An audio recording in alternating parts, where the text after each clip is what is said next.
प्रिय छात्रों, आप सभी का हार्दिक स्वागत है।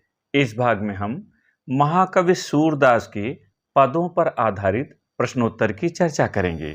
सबसे पहले आइए इस पाठ की मुख्य बातें जान लें। सूरदास की 3 रचनाएं प्रामाणिक मानी जाती हैं: सूरसागर, सूरसारावली और साहित्य लहरी।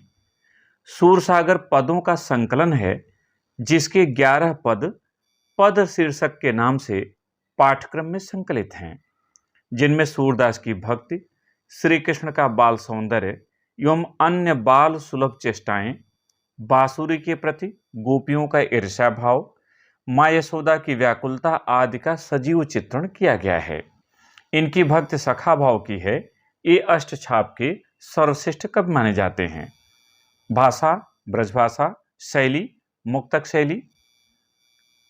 गुण प्रमुख रूप से प्रसाद गुण, कहीं कहीं माधुर्य के भी दर्शन होते हैं। रस शांत, भक्त, श्रृंगार एवं वात्सल्य रस से संबंधित पद आपके पाठ्यक्रम में संकलित हैं। छंद गेय पद, अलंकार, अनुप्रास, पुनरुक्त प्रकाश, उपमा, रूपक आदि का सुंदर प्रयोग किया गया है और शब्द शक्ति, अभिधा एवं लक्षणा। आइए प्रश्नोत्तर पर चलें। पहला संकेत है चरण कमल तिहि पाई। इस पद पर आधारित प्रश्न परीक्षा में 3 प्रश्न पूछे जाते हैं, जिसपे पहला संदर्भ का होता है, दूसरा रेखांकित अंश की व्याख्या होती है और तीसरा एक तथ्य पर प्रश्न होता है या रस छंद अलंकार से संबंधित प्रश्न होता है। तो पहला प्रश्न है उपर्युक्त पद्यांश का संदर्भ लिखिए। पूरे पाठ के लिए एक जैसा आपको संदर्भ लिखना है। कुछ आप इस तरह से लिख सकते हैं: प्रस्तुत सुललित, सारगर्भित एवं मार्मिक काव्य पंक्तियां हमारी पाठ्यपुस्तक हिंदी के काव्य खंड के अंतर्गत पद शीर्षक कविता से अवतरित हैं। इसके रचयिता श्री कृष्ण की मुरली की मधुर तान को सुनाने वाले कृष्ण भक्त कवि सूरदास जी हैं। आप चाहें तो साधारण सा लिख सकते हैं, उसमें भी पूरे अंक मिलेंगे। जैसे प्रस्तुत पद्यांश हमारी पाठ्यपुस्तक हिंदी के पद्य खंड के अंतर्गत पद शीर्षक कविता से अवतरित हैं। इसके रचयिता कवि सूरदास जी हैं। आप किसी भी तरह से लिख सकते हैं, केवल उसमें शीर्षक और कवि का नाम जरूर उल्लिखित होना चाहिए। दूसरा प्रश्न रेखांकित अंश की व्याख्या, और यहाँ रेखांकित अंश है: जाकी कृपा पंगु गिर लंघ है, अंधे को सब कछु दर्शाई, बहिरो सुनय गूंग पुनि बोले, रंक चलय सिर छत्र धराई।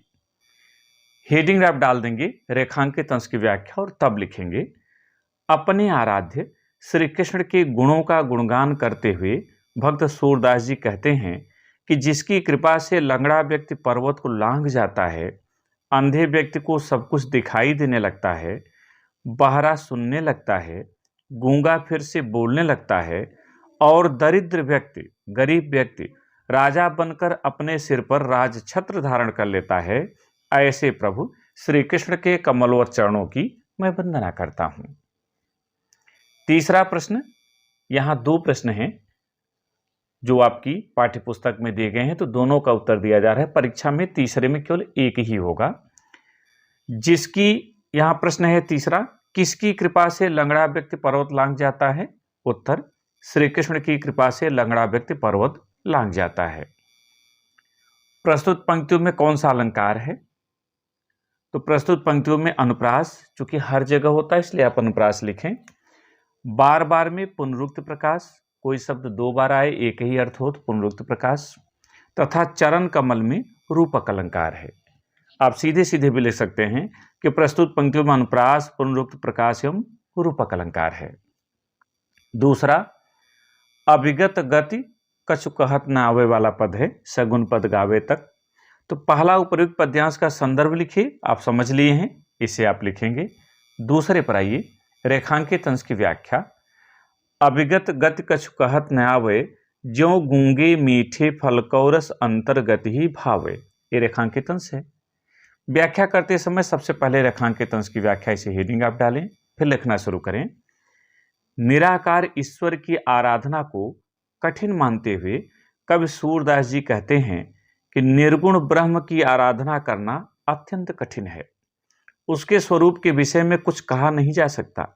जिस प्रकार गूंगा व्यक्ति मीठे फल का स्वाद अपने हृदय में ही अनुभव करता है, वह उसका वर्णन नहीं कर सकता, ठीक उसी प्रकार निर्गुण ब्रह्म की भक्ति के आनंद का अनुभव तो किया जा सकता है, किंतु उसे वाणी द्वारा व्यक्त नहीं किया जा सकता। तीसरा, अगम अगोचर से क्या तात्पर्य है, स्पष्ट कीजिए। उत्तर, अगम अगोचर से तात्पर्य निराकार ईश्वर से है। अगम का अर्थ होता है जहां पहुंचना कठिन हो, तथा अगोचर का अर्थ है इंद्रियों से परे। मन और वाणी द्वारा उस निराकार ईश्वर तक पहुंचा नहीं जा सकता जो इंद्रियों से परे है, इसलिए उसे अगम अगोचर कहा गया है। तीसरे में ही एक और प्रश्न है, प्रस्तुत पंक्तियों में कौन सा रस है? तो प्रस्तुत पंक्तियों में भक्ति एवं शांत रस है। यहां मुख्य रूप से शांत रस है, किंतु इसमें भक्ति भी है, इसलिए दोनों आप लिख सकते हैं। केवल एक शांत रस भी लिख देंगे तब भी आपका सही रहेगा उत्तर। तीसरा संकेत है किलकत कान घुटुरवन आवत वाला पद दूध पियावत तक। तो पहला प्रश्न आप पद्यांश का संदर्भ लिखेंगे। दूसरा रेखांकित अंश की व्याख्या, और यहां रेखांकित अंश है किलकत कान घुटुरवन आवत मणिमय कनक नंद कै आंगन बिंब पकड़बे धावत। अब इसकी व्याख्या देखें। रेखांकित अंश की व्याख्या में आप लिखेंगे, श्री कृष्ण के बाल सौंदर्य का चित्रण करते हुए कवि सूरदास जी कहते हैं कि बालक श्री कृष्ण किलकारी मारते हुए घुटनों के बल चले आ रहे हैं। बाबा नंद के स्वर्ण से निर्मित एवं मड़ियों से युक्त आंगन में श्री कृष्ण अपनी परछाई को देखकर उसे पकड़ने के लिए दौड़ पड़ते हैं। तीसरा प्रश्न, कनक भूमि पर कर पग छाया यह उपमा इक राजत में कौन सा अलंकार है? उत्तर, कनक भूमि पर कर पग छाया यह उपमा इक राजत में अनुप्रास और रूपक अलंकार है। अनुप्रास हर जगह होता है तो आप लिख देंगे, मुख्य यहाँ क्या है? रूपक अलंकार है। रूपक क्यों है? तो कनक भूमि अर्थात स्वर्ण रूपी फर्श या भूमि में उपमेय उपमान का भेद रहित आरोप होने से यह रूपक अलंकार है। उपर्युक्त पद्यांश में किसकी बाल क्रीड़ाओं का कवि ने वर्णन किया है? तो उत्तर है, उपर्युक्त पद्यांश में कवि ने श्री कृष्ण की बाल क्रीड़ाओं का वर्णन किया है। चौथा संकेत आइए, मया हौ न चरइहों गाय से लेकर अंतिम तक ताहिरी गाय। 11 पद हैं। पदों की व्याख्या आपने कक्षा शिक्षण में अच्छी तरह से पढ़ लिया होगा। यदि आप नहीं पढ़ सके हैं तो प्लेलिस्ट में पहले से एक एक पद की व्याख्या व्यवस्थित है, आप उसे देख सकते हैं। प्रश्नोत्तर पे आगे बढ़ें तो पहला है उपर्युक्त पद्यांश का संदर्भ लिखिए। इसे आप लिखेंगे, समझ लिए हैं पहले खंड में। रेखांकित अंश की व्याख्या, और यहाँ रेखांकित अंश है, मया हौ न चरइहों गाय सिगरे ग्वाल घिरावत मोसों मेरे पांय पिराए। तो रेखांकित अंश की व्याख्या इस तरह से करें, बालक श्री कृष्ण माता यशोदा से ग्वाल बालों की शिकायत करते हुए कहते हैं कि हे मां, अब मैं गाय चराने नहीं जाऊंगा। सभी ग्वाले मुझसे ही गायों को घिरवाते हैं, दौड़ते दौड़ते मेरे पैर दुखने लगते हैं। यानी आपने जो व्याख्या पढ़ा है उसी में से जो पंक्तियां रेखांकित हैं उतना अंश व्यवस्थित करके लिखना है।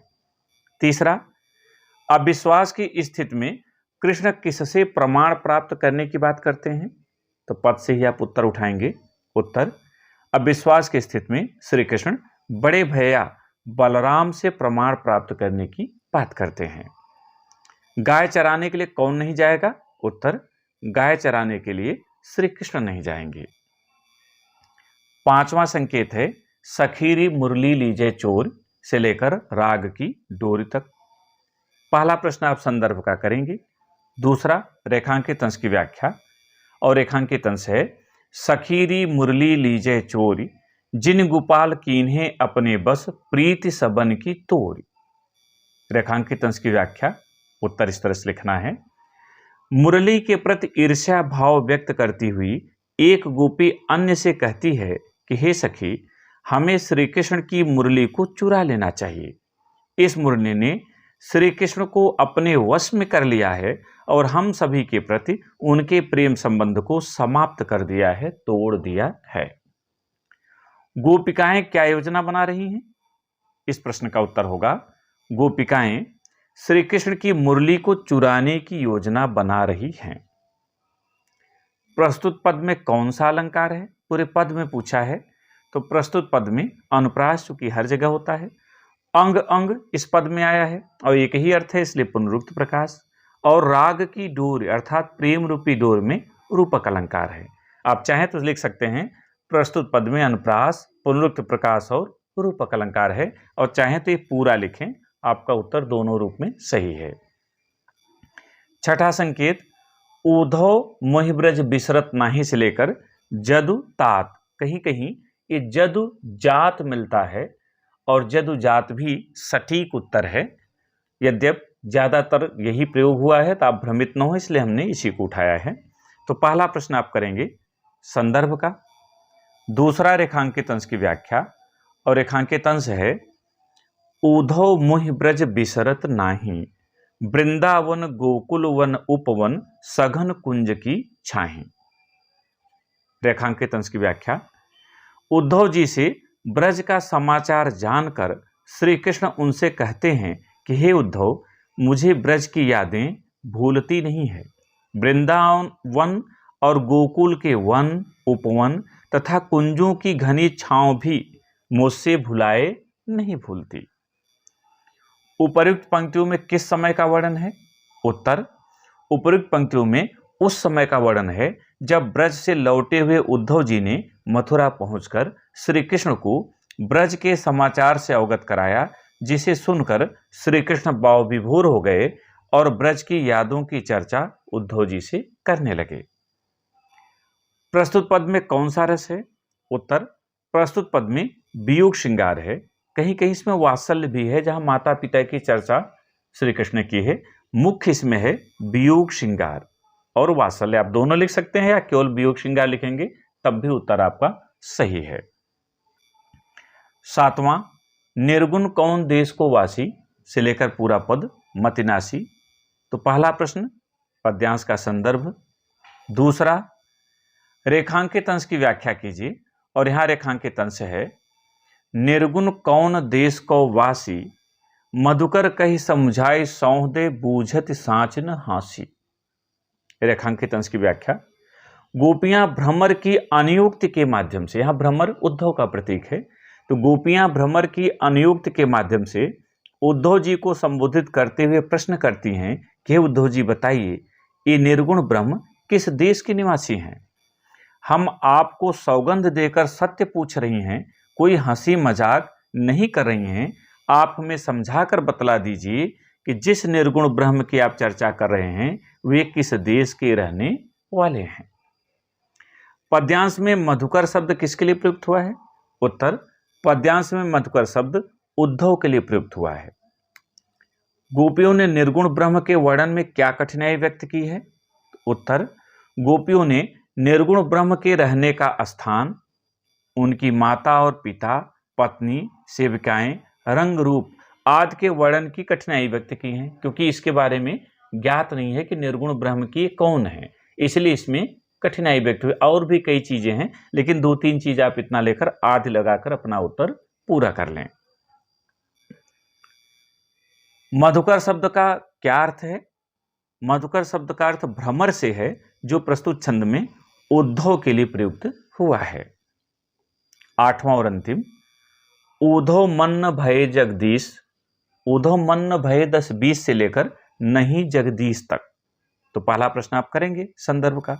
दूसरे पर आई रेखांकित अंश की व्याख्या कीजिए, और रेखांकित अंश है उद्धव मन न भय 10-20, एक हुतो सो गयो श्याम संग को अवराध है ईश। उत्तर, रेखांकित अंश की व्याख्या पहले हेडिंग डालें, फिर लिखना शुरू करें। निर्गुण ब्रह्म को स्वीकार करने में अपनी असमर्थता व्यक्त करते हुए गोपियां उद्धव जी को संबोधित करते हुए कहती हैं कि हे उद्धव जी, हमारे पास 10-20 मन नहीं है, हमारे पास एक ही मन था, वह भी श्री कृष्ण के साथ चला गया। अब हम किस मन से आप द्वारा बताए गए निर्गुण ब्रह्म की आराधना करें? तीसरा प्रश्न, इंद्रिय शिथिल भई केशव बिन ज्यों देही बिन शीश। उपर्युक्त पंक्ति में प्रयुक्त अलंकार का नाम लिखिए। उत्तर, इंद्रिय शिथिल भई केशव बिन, ज्यों देहि बिनु शीस। पंक्ति में अनुप्रास और उपमा अलंकार प्रयुक्त हुआ है। यहाँ ध्यान रखिएगा, अनुप्रास तो हर जगह होता है तो आप लिखेंगे। यहाँ मुख्य उपमा अलंकार ज्यों से आप देख लेंगे कि यहाँ उपमेय और उपमान में समानता दर्शाई गई है, वाचक शब्द है। तो अनुप्रास और उपमा अलंकार प्रयुक्त हुआ है या अनुप्रास और उपमा अलंकार है, ऐसा आप उत्तर में लिखेंगे। मुझे उम्मीद है कि आपने इस पाठ के प्रश्नोत्तर को अच्छी तरह समझ लिया होगा। अब भी कोई जिज्ञासा हो तो कमेंट करके प्रश्न करें, उत्तर दिया जाएगा। एक नए वीडियो के साथ फिर मिलेंगे। बहुत बहुत धन्यवाद।